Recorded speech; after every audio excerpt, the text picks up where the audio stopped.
I love to travel. And perhaps you like to travel too.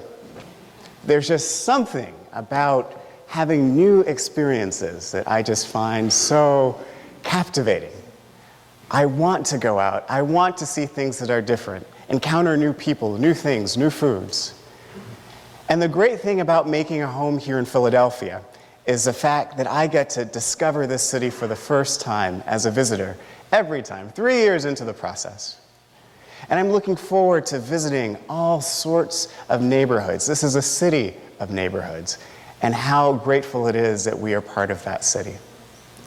I love leaving my home on Johnson Street and going down, taking the train into Center City and exploring the places just beyond. There's a place called Northern Liberties, Fishtown, Port Richmond, all of these exotic locations, no more than 30 minutes away. And as I ride on the train, I zip past parts of the city, parts that I suspect I will never visit. As I ride the Chestnut Hill West line down, perhaps as you ride the Chestnut Hill West or Chestnut Hill East lines down, you know which parts I'm talking about. You recognize them by the bombed out ruins of factories, by the abandoned houses, row upon row of them in disrepair. And you know too that you won't visit those places anytime soon. And that makes me sad.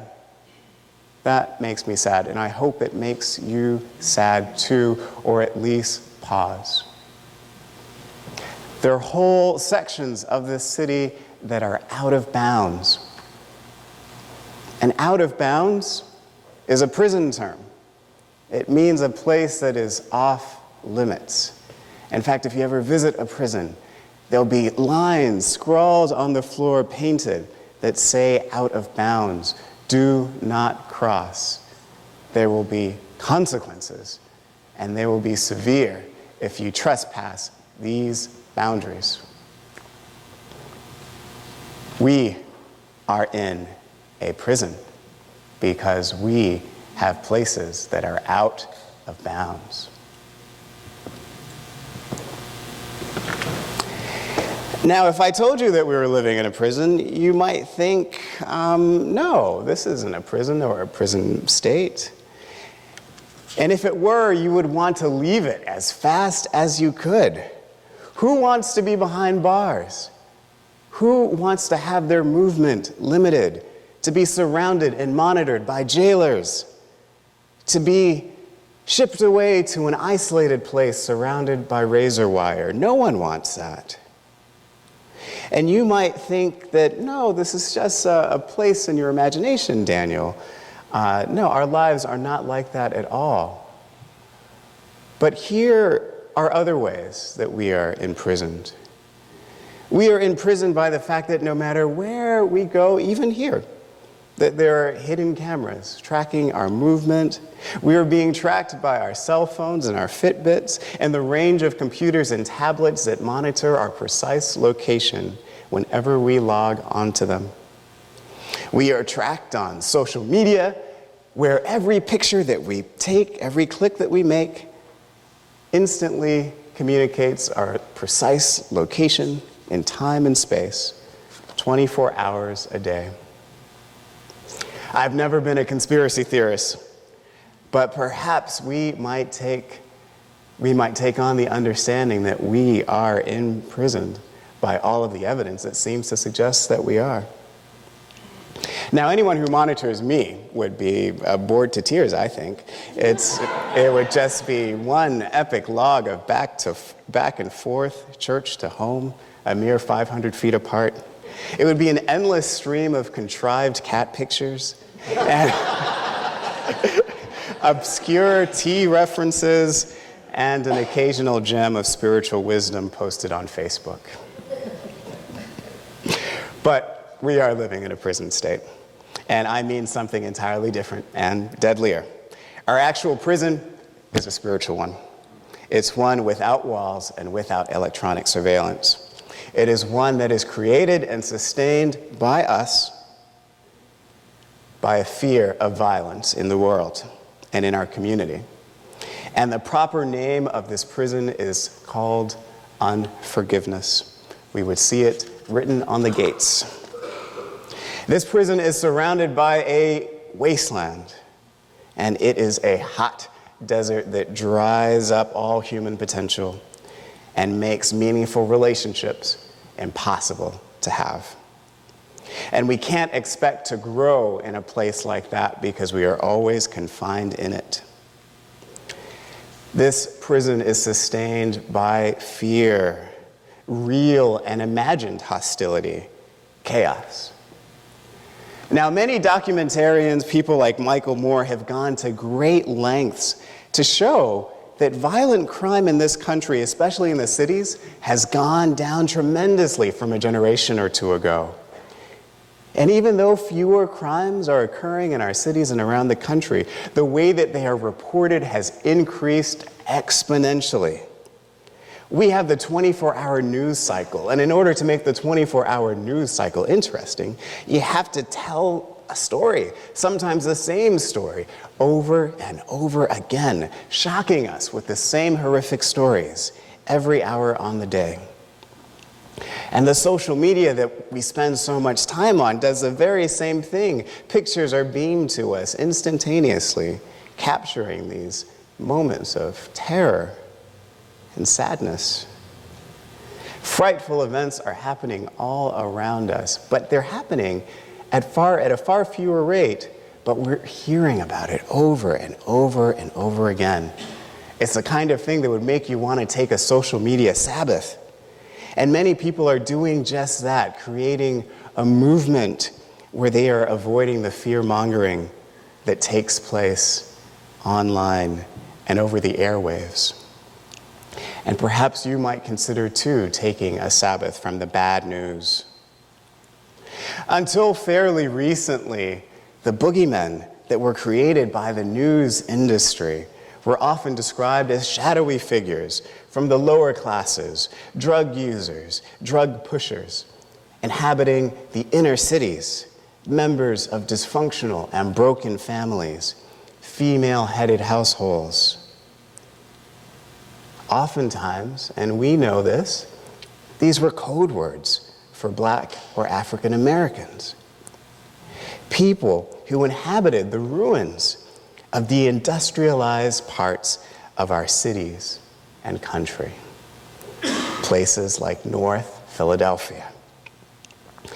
And the journalist Ta-Nehisi Coates illustrated this sad state of affairs in the lead article of this month's Atlantic, titled "The Black Family in the Age of Mass Incarceration." Mass incarceration, you see, a term that we've heard again and again here in this congregation, is the result of the hysteria that is generated by the news media. This hysteria that has at its very center the image of a scary Black man undermining society with random acts of violence. And this hysteria, like any hysteria, if you experience it long enough, it numbs you to reality. And that numbing effect that it's had on the majority of Americans, European Americans, has meant that no prison sentence was too long, no act of police brutality too extreme, no consequence post-prison too draconian to curb the rising tide of Black drug use and violence. There was a larger social context for the rise of crime that was seen in the 1960s, 70s, and 80s. But it seemed a large part of it had to do with a shift that occurred in our country and our economy that we were simply not prepared for. The move from industrial production to a service-based economy left many people out. Cities like Philadelphia and Detroit, before the upheavals of the 1960s and 70s, experienced a rise in broadly distributed prosperity.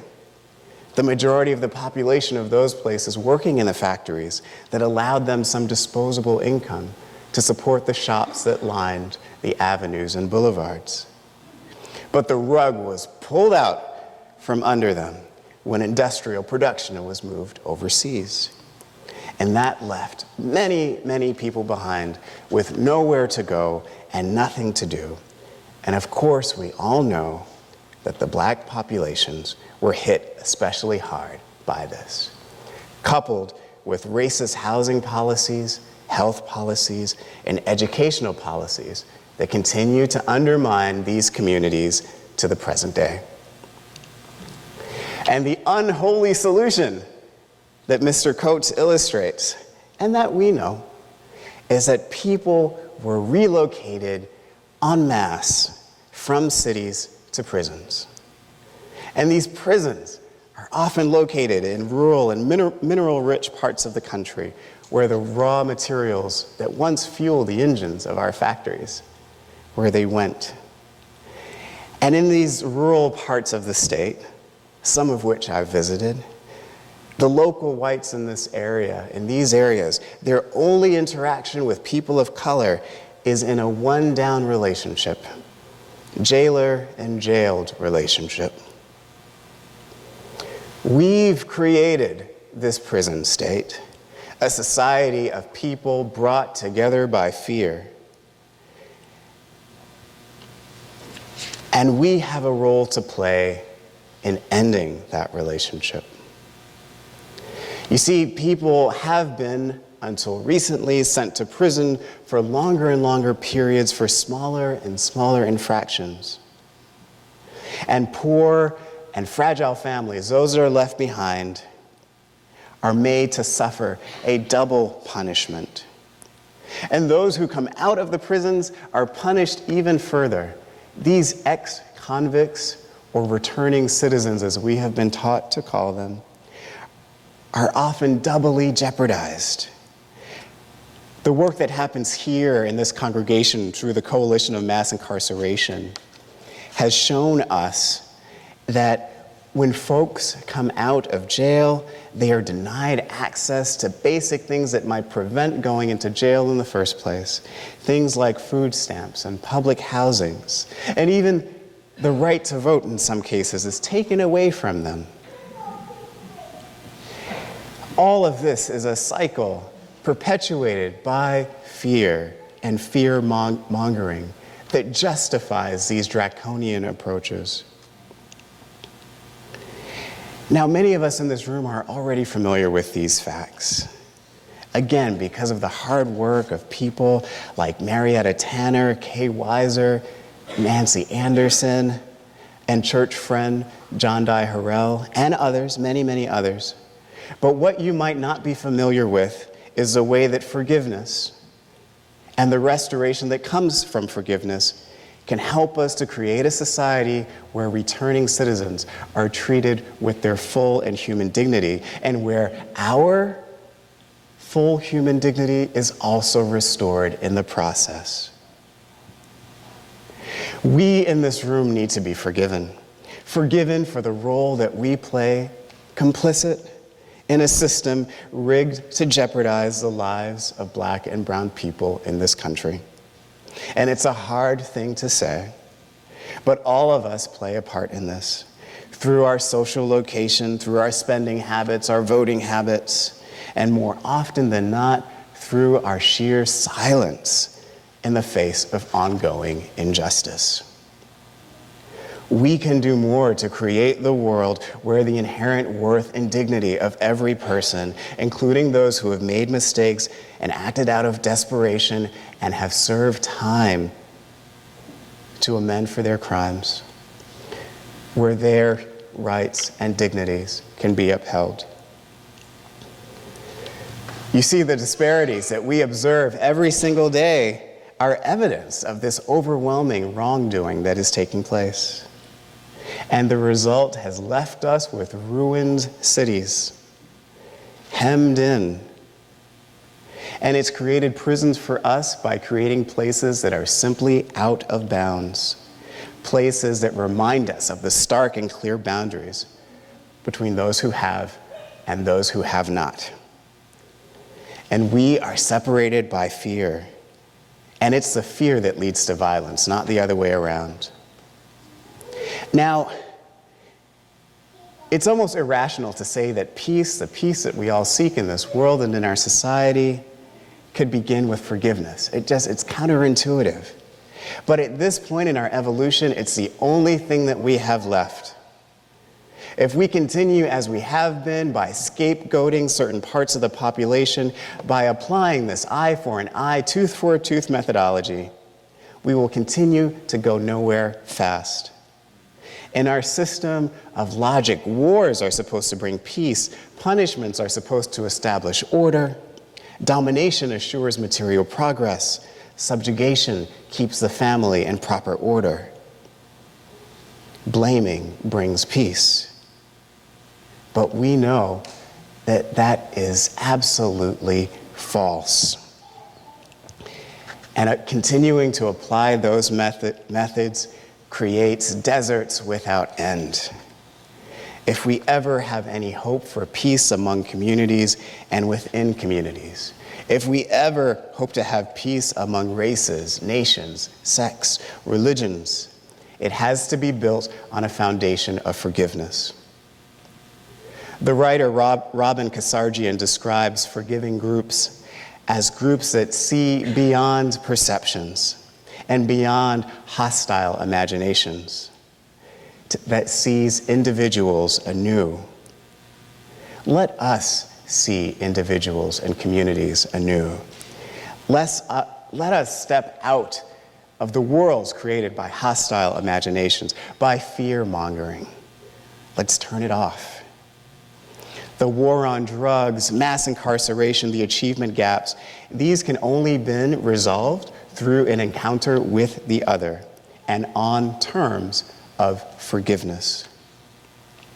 And the kind of forgiveness that we require and that Kasarjian, this writer and expert on forgiveness that she recommends, is one where we acknowledge the ways that we have been acting out of fear and make a commitment to change that narrative. The Nobel Prize laureate Desmond Tutu describes how he counsels forgiveness, and the reason why he counsels forgiveness is because oppression dehumanizes the oppressor and the oppressed. In this prison state that we are living in, we are all oppressor and oppressed. So let us change that story. Let us change our locations, both in time and in space. Let us return to those well-watered places. Let us recreate gardens out of deserts. Restoration will come. We will be able to tend the tree of life if we become good witnesses, acknowledging our wrongs, acknowledging the fears, and changing the stories. We are all called to be restorers of the breach, restorers of streets to live in, all streets to live in. Imagine what kind of world we might recreate as we're riding down into the city, past lush gardens, restored buildings, and factories that have found new purposes. Forgiveness reminds us that we get to choose how the story ends. And it reminds us of the possibility of healing and restoration. May it be so, and amen.